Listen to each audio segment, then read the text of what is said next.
मेरा अजीज दोस्त, मेरा बिजनेस पार्टनर मिलिंद पाटिल से मेरी कोई दरखास्त थी। वो फैसला विधानसभा में लेते बट देर आए दुरुस्त आए। हमने उनका महायुति सरकार में इस्तेकबाल करते हैं। उन्होंने शिंदे साहब के नेतृत्व को स्वीकार के शिवसेना पार्टी में प्रवेश किया है वहाँ के हालात जारिया के हिसाब से।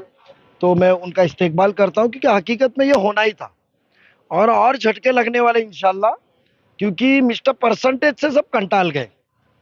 जो चुन के आता है और अपनी मलकियत बताता है, मैं मालिक, मेरा मतदार संघ, मैं और मैं, तो लोग ये मैं से कंटाल के छोड़ के निकले हैं, सिर्फ मैं पने से। और टक्केवारी में डूबा इंसान, उसको पार्टी और हालात के हिसाब से उन्होंने शिवसेना को पसंद की है। तो शिवसेना या राष्ट्रवादी दोनों में ही उनका चल रहा था।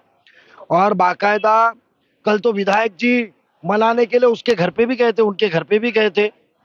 तो अब आप सोचिए कि कोई उनके साथ टिक नहीं रहा है, तो टक्केवारी कितनी बचा खुचा भी खत्म करेंगे ना इंशाल्लाह।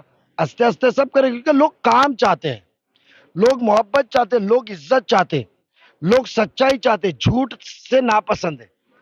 आज ये सब छोड़ के क्यों जा रहे? झूठापन, झूठ बयान करना, झूठ बोलना।